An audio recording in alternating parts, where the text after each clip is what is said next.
Quand on parle de cadre de programmation par pays, c'est un cadre que nous avons développé avec le gouvernement du Sénégal. Parce qu'actuellement, la mise en œuvre des activités de la FAO dans un pays s'inscrit dans la préparation de cadre de programmation par pays qui définit les orientations de l'intervention de la FAO dans le pays sur une période de 5 ans. Nous avions élaboré ce cadre de programmation par pays en 2019. Donc là, c'est un cadre de programmation par pays 2019-2023.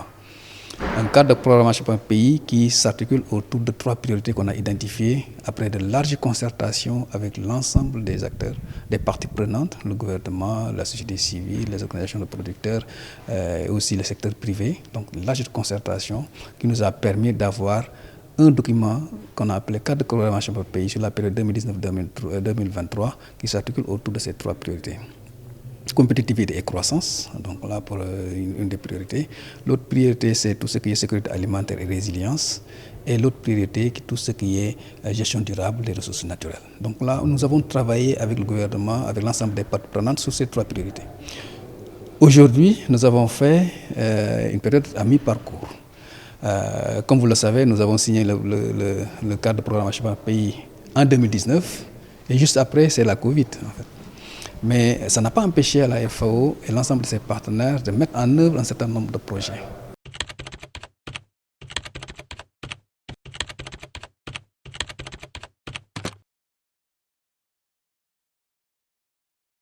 Aujourd'hui, les réalisations les plus marquantes, on l'a souligné ici. Vous avez vu, par exemple, tout le travail qu'on a fait sur la digitalisation. Donc là, ça c'est un élément important. La FAO a accompagné les producteurs pour que les producteurs, à travers la digitalisation de l'agriculture, puissent avoir accès à un certain nombre d'informations. Ça c'est un résultat important. L'autre résultat que je trouve très important aussi, c'est l'intervention que nous avions faite pendant la Covid.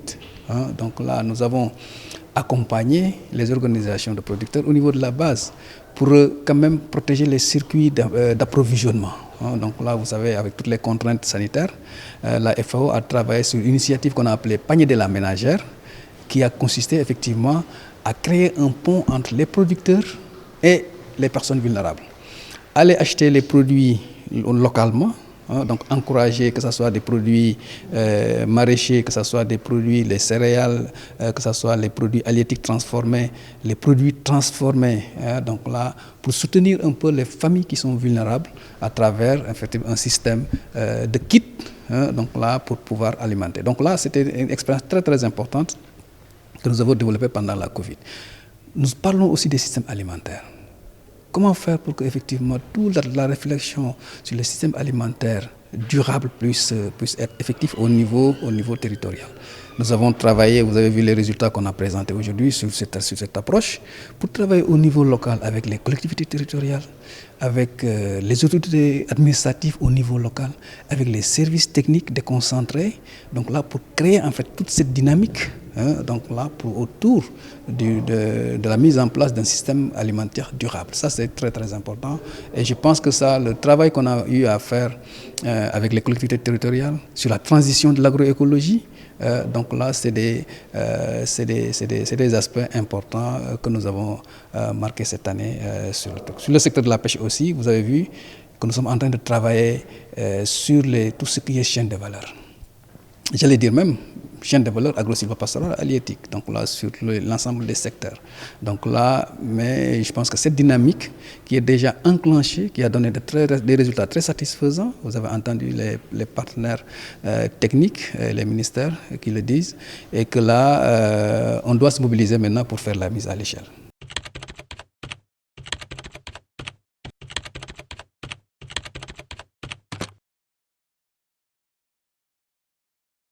Globalement, nous sommes intervenus sur une quarantaine de projets. Donc là, pour un coût global de plus de 11 millions de dollars. Si on convertit, ça fait environ 6 milliards de francs CFA entre 2019 et 2021. Donc là, en fait, c'est un progrès énorme quand on sait qu'on a les conditions très difficiles de travail pendant cette période-là. Mais on a eu ces résultats grâce à l'appui vraiment comment dirais-je, des parties prenantes, le gouvernement d'abord, à travers les ministères sectoriels, mais aussi l'ensemble des acteurs qui sont au niveau de la base.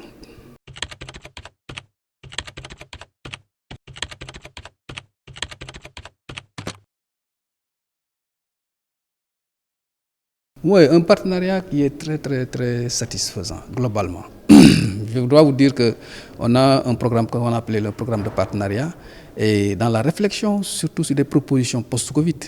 Donc là, nous avons élaboré des programmes avec l'ensemble des ministères sectoriels, que ce soit le ministère de l'Agriculture, que ce soit le ministère de l'Élevage, le ministère des Pêches, et Économie maritime.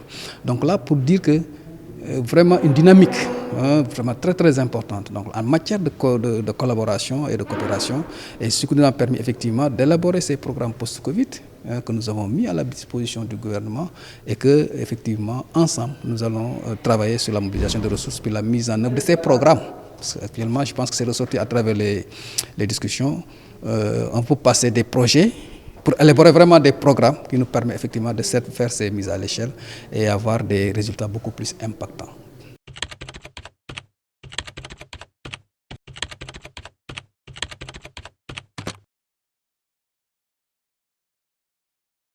On a prévu déjà de boucler notre CPP 2022-2023.